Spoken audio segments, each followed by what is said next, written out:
Benjamin Franklin ने जब बिजली और अलेक्जेंडर ग्राहम बेल ने जब टेलीफोन का आविष्कार किया था, उसमें भी सैकड़ों साल पहले हमारे देश में मोबाइल का आविष्कार हो गया था। इस मोबाइल में ना तो किसी तरह की खराबी होती थी और ना ही टावर का झंझट। आइए देखते हैं प्राचीन काल से चला आ रहा हमारा मोबाइल।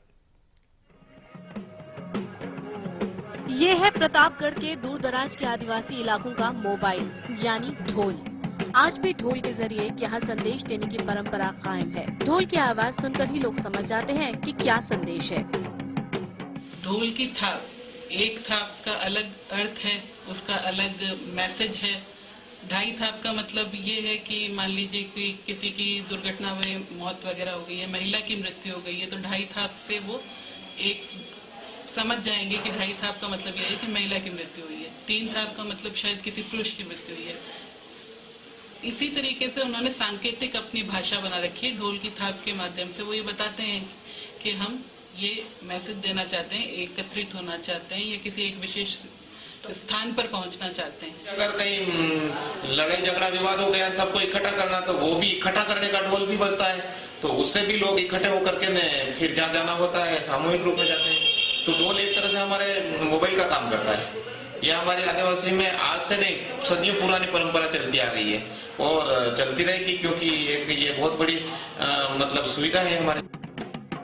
किसी की मौत हो जाती है तो अलग ढोल बजता है, या फिर गांव में कोई मेहमान या कोई नेता आता है तो अलग तरह का ढोल बजाया जाता है।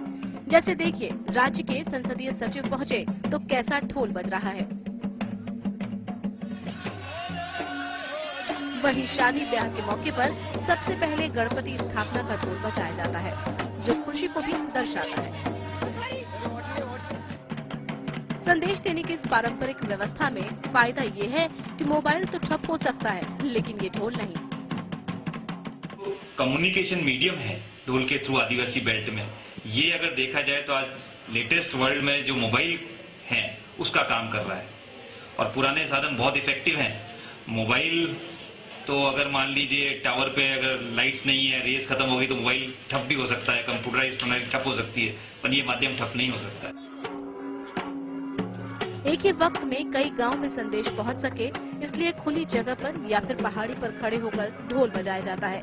संचार क्रांति के इस दौर में भले ही देश के गांव तक भी मोबाइल पहुंच गए हों, लेकिन प्रतापगढ़ के आदिवासी आज भी अपने पुराने प्राचीन सूचना तंत्र पर ही भरोसा करते हैं। दीपक व्यास के साथ सहारा न्यूज ब्यूरो, प्रतापगढ़।